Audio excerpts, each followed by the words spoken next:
On était la semaine passée au chapitre 6.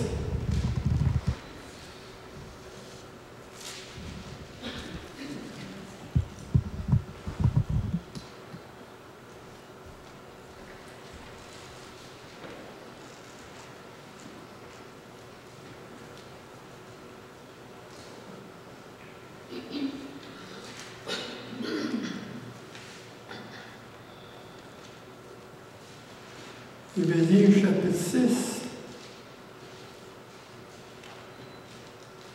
On était à partir du verset 13.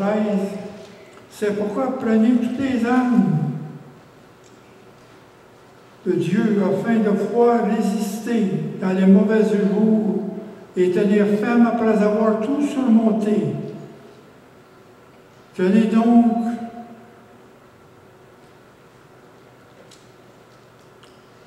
ayez à vos reins la vérité pour ceinture, revêtez la cuirasse de la justice, mettez pour chaussure à vos pieds aux ailes que vous donne l'évangile de paix, et prenez par-dessus tout cela le bouclier de la foi, avec lequel vous pourrez éteindre tous les traits enflammés du malin. Prenez aussi le casque du salut, l'épée de l'Esprit qui est la parole de Dieu. Et faites en tout temps, par l'Esprit, toutes sortes de prières et de supplications. Veillez à cela avec entière persévérance et priez pour tous les saints. Maintenant, on est rendu, on a vu la semaine passée, de prendre en nos reins la vérité pour ceinture et de revêtir la cuirasse de la justice. Aujourd'hui, on parle, mettez les chaussures, pour chaussures à vos pieds le zèle que donne l'évangile de paix.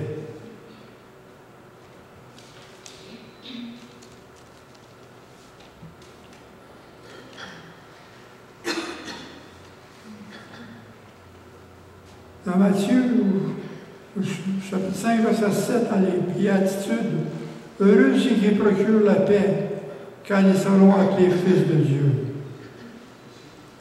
Et Éphésiens, au chapitre 4, verset 3, on nous dit, vous efforçant de conserver l'unité dans l'esprit par les liens de la paix.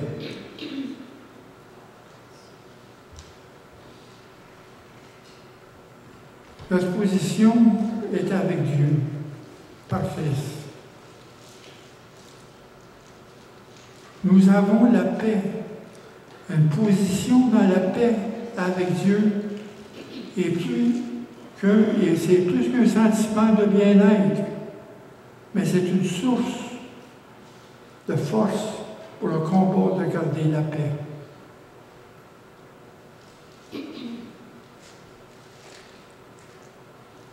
Oui, quand on dit mettez pour chaussures à vos pieds le zèle, le chaussure de la paix.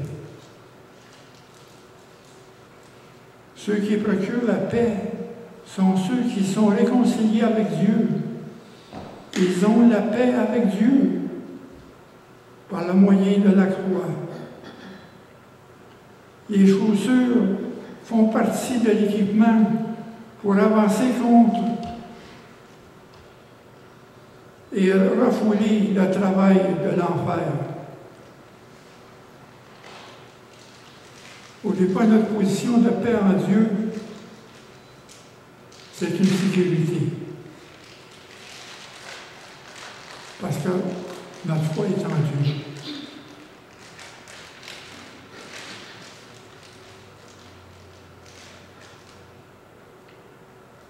Et quand on est mis en Christ, on a une nouvelle position. Et notre position est en Christ. C'est notre nouvelle identité. Ce n'est pas une théorie ou une idée, mais c'est une dynamique, une force, notre position en Christ. Ce n'est pas juste une théorie, c'est une force. Christ en nous, c'est une force. La puissance de l'Esprit Saint est en nous.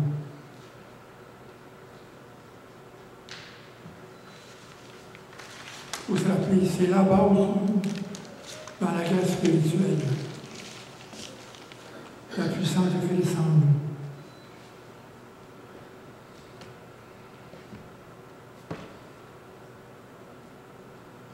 Dans Luc, au chapitre 10, verset 17,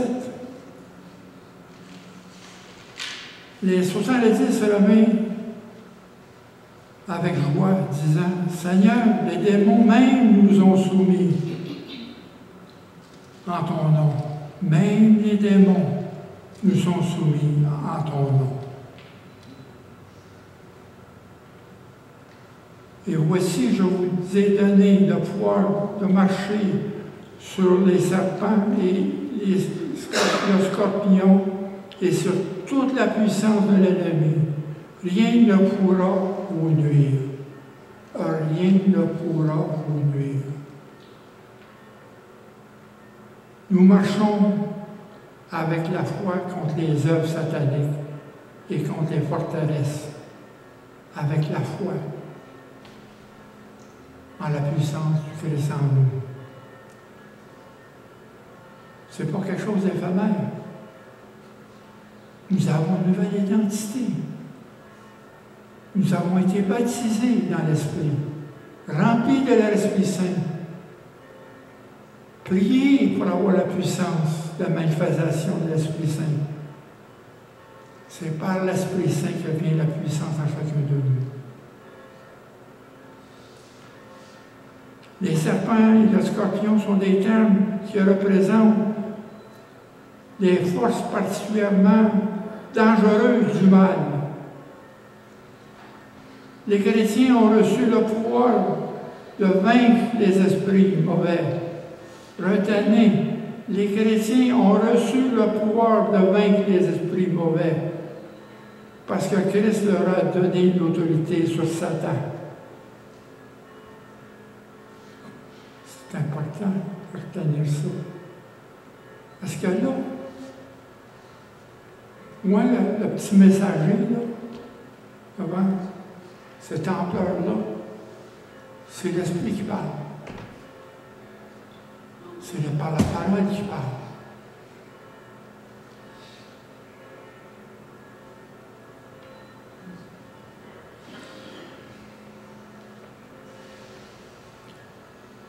Dans Éphésiens, au chapitre 1, 20, 21, l'infinie grandeur de sa puissance, il a déployé en Christ en le ressuscitant des morts et en faisant asseoir à sa droite dans les lieux célestes, au-dessus de toute domination, de toute autorité, de toute puissance, de toute dignité et de tout nom qui peut se nommer. Oui, cette puissance-là, c'est la même puissance qui est en nous. La même puissance qui a ressuscité Jésus des morts. On est assis avec lui en haut. On est ressuscité avec lui. Nous avons cette puissance-là en nous. Il faut la réclamer, cette puissance. Et souvent, vous allez voir tout à l'heure, la prière, ce n'est pas juste des prières de politesse, c'est des prières de conviction, de réclamation. Moi, j'appelle ça bargainer avec Dieu. C'est des prières à deux sens, l'écoute de Dieu et parler à Dieu. Prière à deux sens. Le Christ est le Seigneur ressuscité, le Dieu Tout-Puissant. Donc, si on porte ces souliers-là, il ne faut pas courir, mais marcher à travers les pires attaques que les feux de l'enfer peuvent produire. Et la foi est la clé.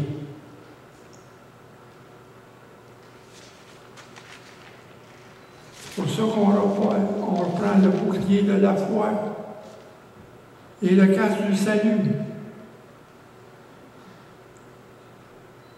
La promesse de Dieu apporte un bouclier de foi pour combattre les menaces de l'adversaire. Dans Romains 10, 17, Ainsi, la foi vient de ce qu'on entend, et ce qu'on entend vient de la parole de Dieu. La parole de Dieu, c'est l'épée.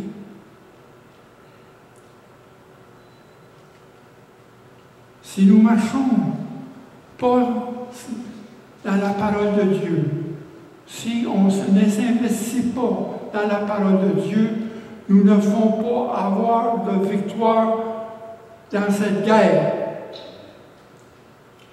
Si on ne s'investit pas dans la parole de Dieu, attendez-vous pas de gagner la guerre contre le malin.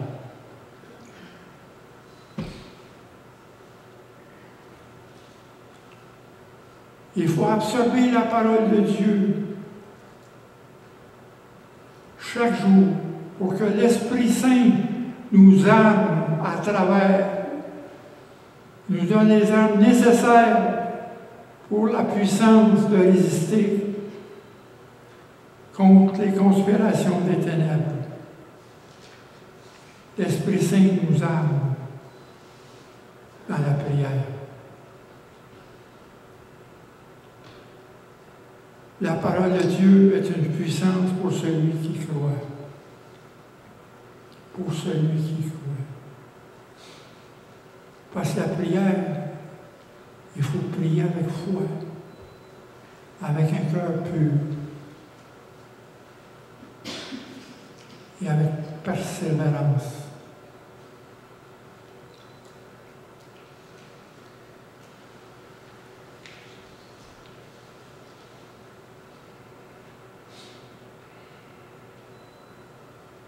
Le bouclier est une force dans notre main, comme la parole de Dieu qui habite en nous. Les menaces diaboliques imprègnent nos pensées, les idées, les images ont souvent circulent.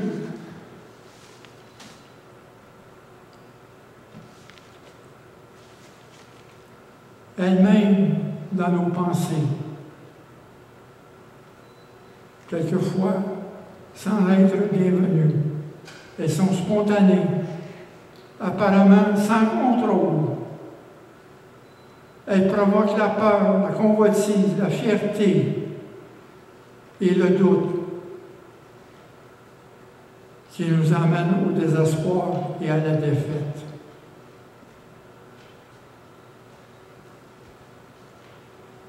Dans 2 Corinthiens au chapitre 6, verset 4, c'est des versets clés.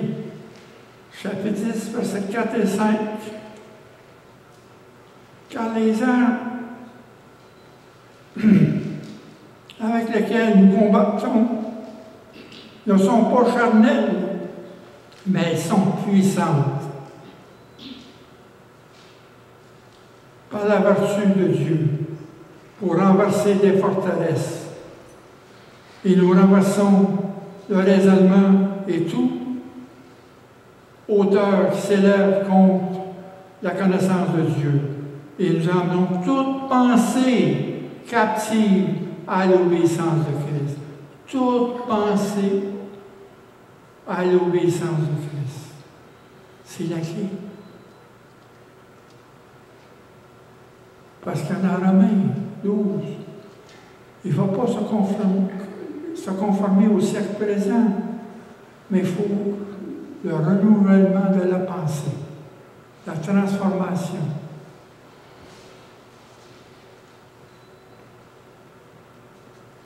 Parce qu'n'oubliez pas, quand on parle de puissance d'âme, on a vu dans 2 Pierre, au chapitre 1, versets 3 et 4, on a parlé de la vertu, on parle ici de la vertu de Dieu. Mais ça, la vertu de Dieu, c'est la divine puissance. Et nous sommes tous participants de la nature divine, la puissance de Dieu qui est en nous. Christ est en nous. La puissance est là.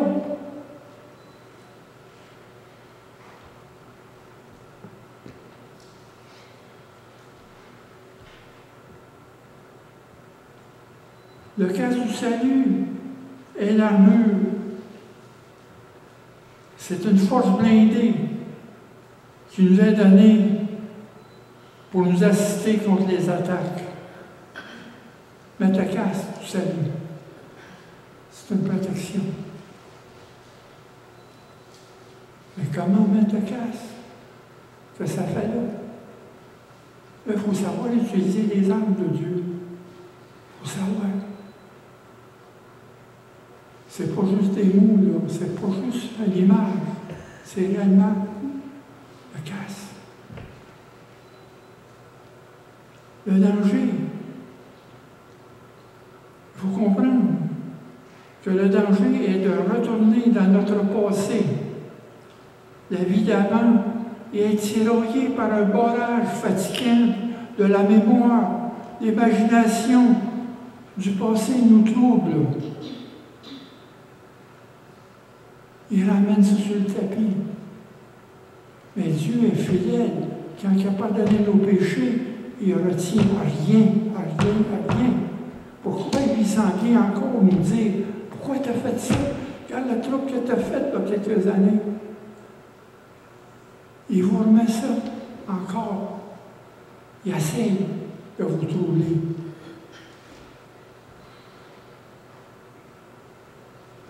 Si c'est une culpabilité, un remords, un esprit, il faut chasser cet esprit de culpabilité qui est en nous. Il va être là jusqu'à temps qu'on est dans ce corps-là. Ben, bombarder. M'en donner, wow, arrête là. Je t'appartiens pas là. Jésus est en moi. Il m'a racheté. Pourquoi tu me mets ces péchés-là sur moi? Tu n'as pas d'affaire. Va-t'en. C'est ça.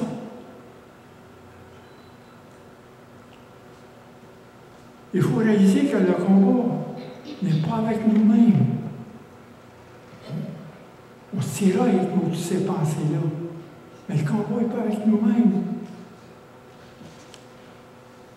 Nous ne devons pas nous sentir coupables de ces pensées qui nous hantent et qui nous bouleversent, puis qui ne sont pas bienvenus, qui sont désagréables. N'oubliez pas qu'aucun croyant véritable, aucun croyant qui habite par le Saint-Esprit ne peut être possédé par le démon. Aucun croyant qui est habité par le Saint-Esprit ne peut être possédé par le démon. Le démon ne peut, les démons ne peuvent pas cohabiter dans le même corps que l'Esprit Saint. Dans 2 Corinthiens, au chapitre 6, versets 15 et 16, quel accord y a-t-il entre Christ et Bélial? Ou quelle part a le fidèle avec l'infidélité? Quel rapport y a-t-il entre le temple de Dieu et les idoles? Car nous sommes le temple de Dieu vivant. Donc, cet esprit-là ne peut pas habiter en nous, et c'est l'esprit mauvais.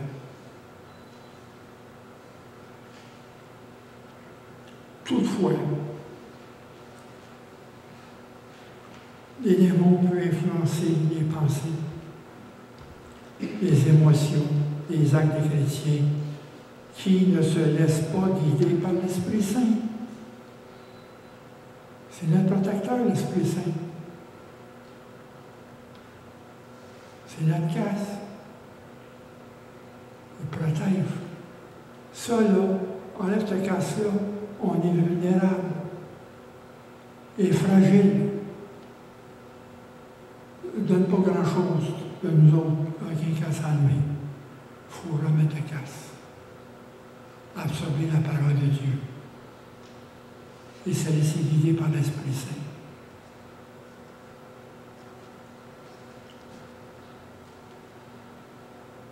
Parce qu'il dit dans 2 Corinthiens au chapitre 11, verset 3, Corinthiens, chapitre 11, verset 3. Toutefois, de même le serpent séduisait par sa ruse. Je crains que vos pensées ne se corrompent, ne se détournent de la simplicité à l'égard de Christ. Et cela n'est pas étant, puisque Satan lui-même se déguise en l'ange de lumière.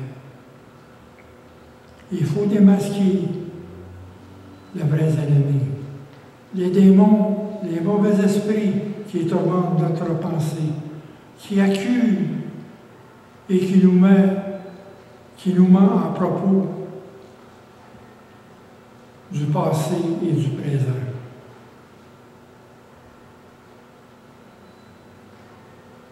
Parce que quand on fait des prières, il faut faire des prières pour réparer nos échecs du passé. Pour nos souffrances. Faire des prières pour la guérison.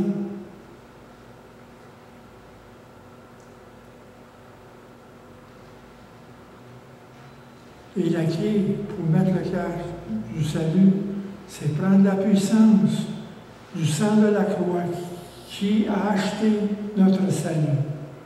La puissance du sang de la croix. Et il appliquer ses provisions pour briser et détruire la puissance de l'imagination démoniaque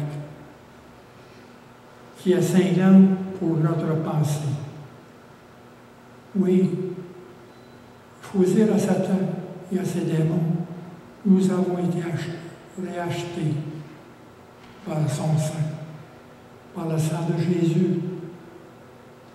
Nous appartenons à Jésus. Alléluia. Écoutez quand votre pensée est bombardée. Mettez votre casse. Mettez vos mains sur la tête quand vous priez. Mettez votre main quand c'est trop fort. Au nom de Jésus de Nazareth, par la puissance du sang de la croix, je viens contre tout esprit de mensonge et de convoitise, de fierté diabolique. Selon la parole de Dieu, je te résiste, je te commande de partir. Je suis un enfant de Dieu, racheté par le sang de Jésus-Christ. Il est mon Seigneur. Tu es mon ennemi vaincu. Je te rejette. Tout ton œuvre au nom de Jésus de Nazareth. C'est simple. Il obéit à l'autorité de Jésus. Il l'a mis en nous. C'est la seule affaire que vous avez quand vous êtes troublés. Ce n'est pas des prières de politesse. C'est des prières de violence. Parce que quand vous faites une guerre spirituelle, il y a de la violence d'un bord et de l'autre. Il faut attaquer. Il nous a donné des armes aussi pour attaquer. L'épée de l'esprit avec la prière, c'est l'arme. Ce n'est pas une arme qui est charnelle, comme on dit tout à l'heure, mais c'est une arme spirituelle. C'est toute connaissance et toute auteur qui s'en va contre Dieu. C'est une arme, la parole. La parole de Dieu n'est pas seulement une arme pour se défendre, mais c'est une arme pour attaquer. Attaquer! Parce qu'on va voir, Jésus n'a pas dit à ses disciples seulement de prêcher l'Évangile, mais il a dit de chasser les démons et de guérir.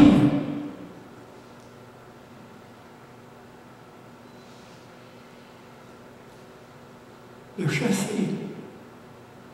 C'est notre devoir. Nous sommes participants avec la puissance divine, avec la nature divine de Dieu. Nous sommes partenaires avec Dieu dans ce monde pour chasser les démons. Dans toutes les sphères.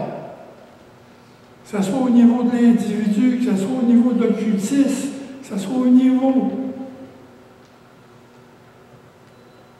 spirituel, de stratégie contre les principautés. Nous avons la puissance de Dieu. Comprenez-vous ça, là?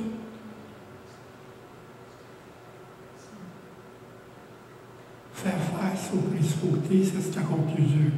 Mais pour l'individu, ça prend des prières. Mais pour les principautés, ça prend l'intercession. Pas mal forte. Ça prend l'intercession, comme Daniel.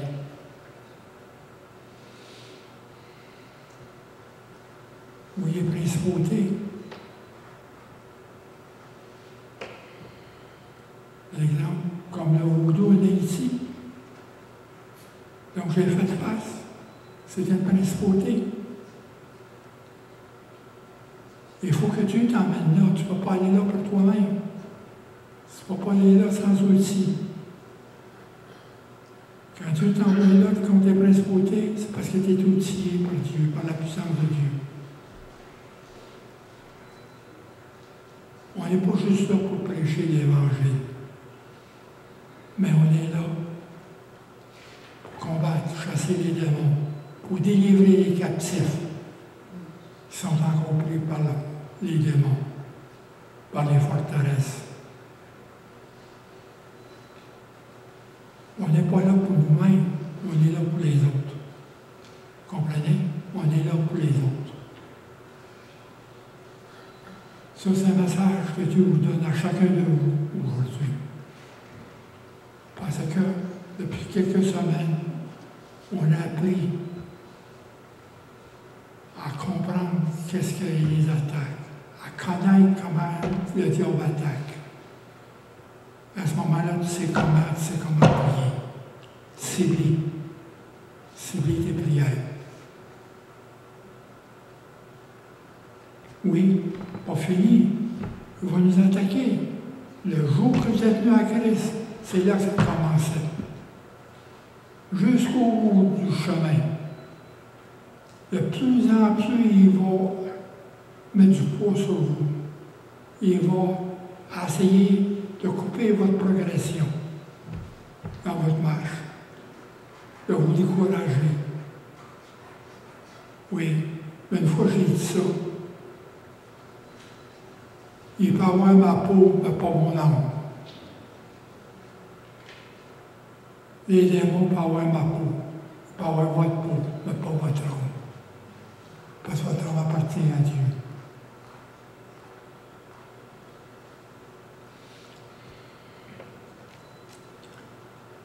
La prière est le moyen par lequel on brandit l'épée. C'est notre épée, la prière. La prière ne doit pas être longue. Le Saint-Esprit va autant voulu vous donner une connaissance pour la prière appropriée du moment.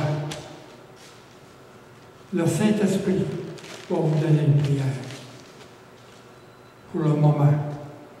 Quand il a fait, arrêtez et utilisez au moment même cette prière-là. Poussez dans les domaines de Satan avec l'épée. Poussez dans son domaine. Allez dans son territoire. Comprenez comment l'épée est appliquée. Les poussées avec l'épée de la parole de Dieu sont accomplies par le Saint-Esprit. C'est le Saint-Esprit en nous. C'est pas par force. Obéissez à la direction du Saint-Esprit. C'est lui qui mène la charge.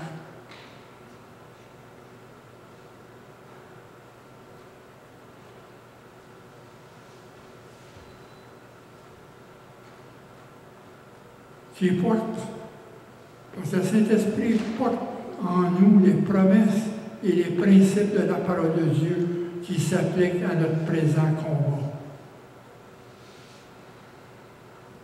Prier en esprit donne les différentes expressions en utilisant premièrement la déclaration de la parole de Dieu contre le diable.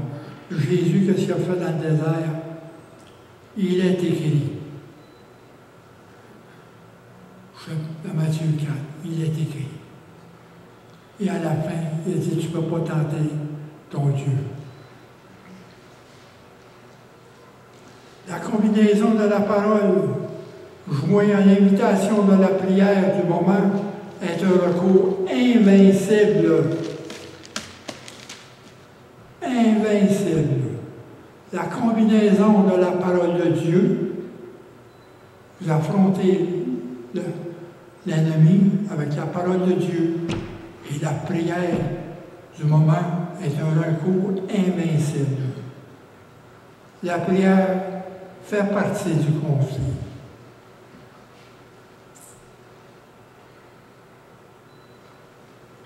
Les démons ne sont pas imaginaires. Satan et son armée sont à l'œuvre aujourd'hui et seront demain. La lutte que livrent les chrétiens contre les forces spirituelles de Satan exige une prière extensive et de notre part, une prière de foi.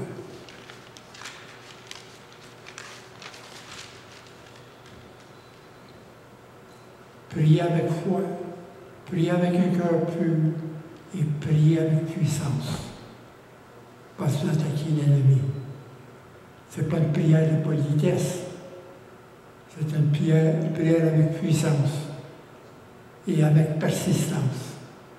Persistez dans la prière. Frappez le mur avec la masse. La prière pour moi, c'est comme une masse que je frappe sur les murs jusqu'à temps qu'il craque. C'est ça, persister dans la prière.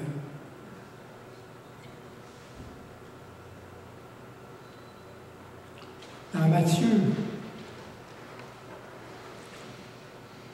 dans Marc, chapitre 16, versets 17 et 18, voici les miracles.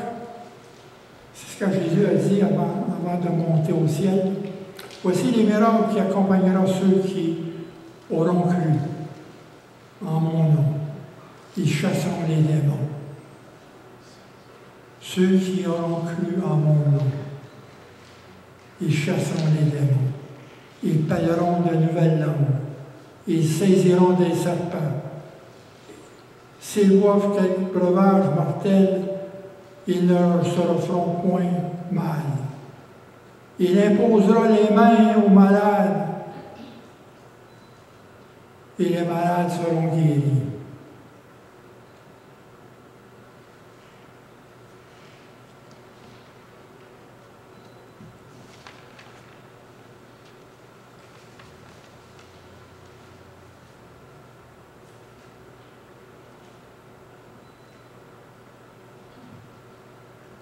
L'épée de l'esprit est une arme offensive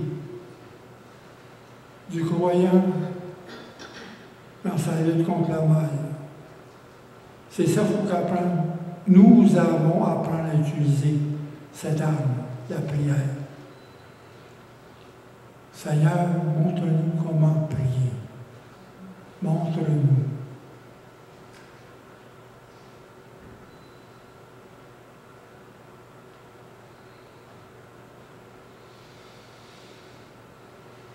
C'est-à-dire de prier par l'Esprit en tout temps, par toutes sortes de prières, avec une entière persévérance. Satan fera tout son possible pour saper et détruire la confiance du chrétien en cette épée qui est la parole de Dieu. Il va semer le doute. Il en marque au chapitre 3, verset 27.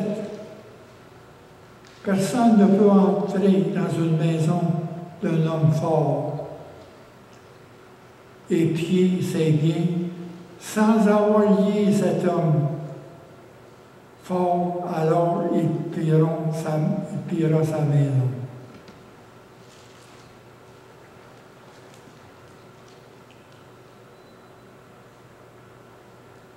Dans Luc,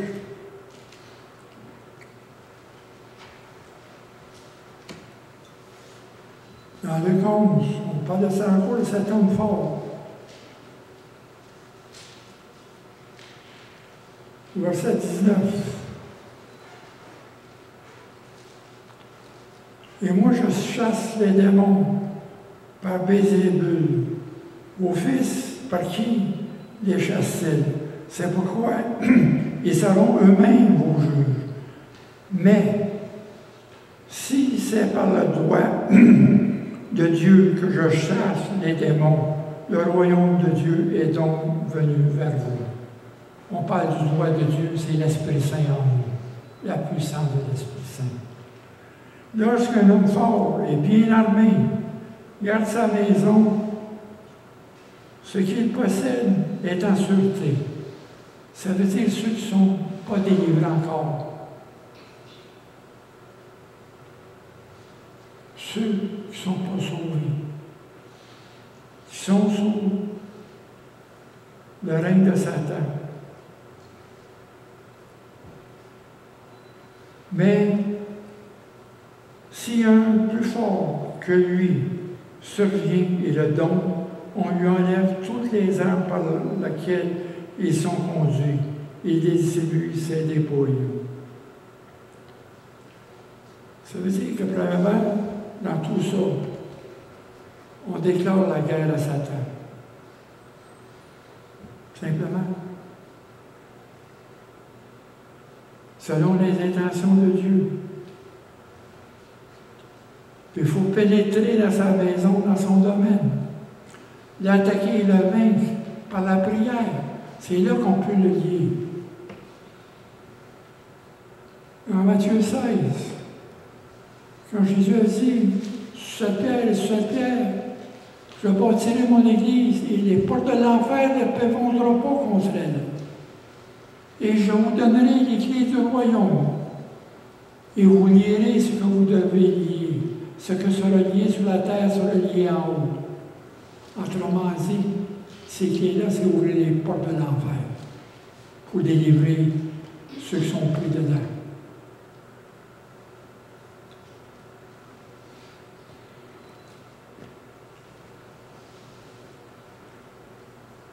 Par l'attaquer et le vaincre par la prière, c'est cela, c'est le même qu'on peut le vaincre et le lier.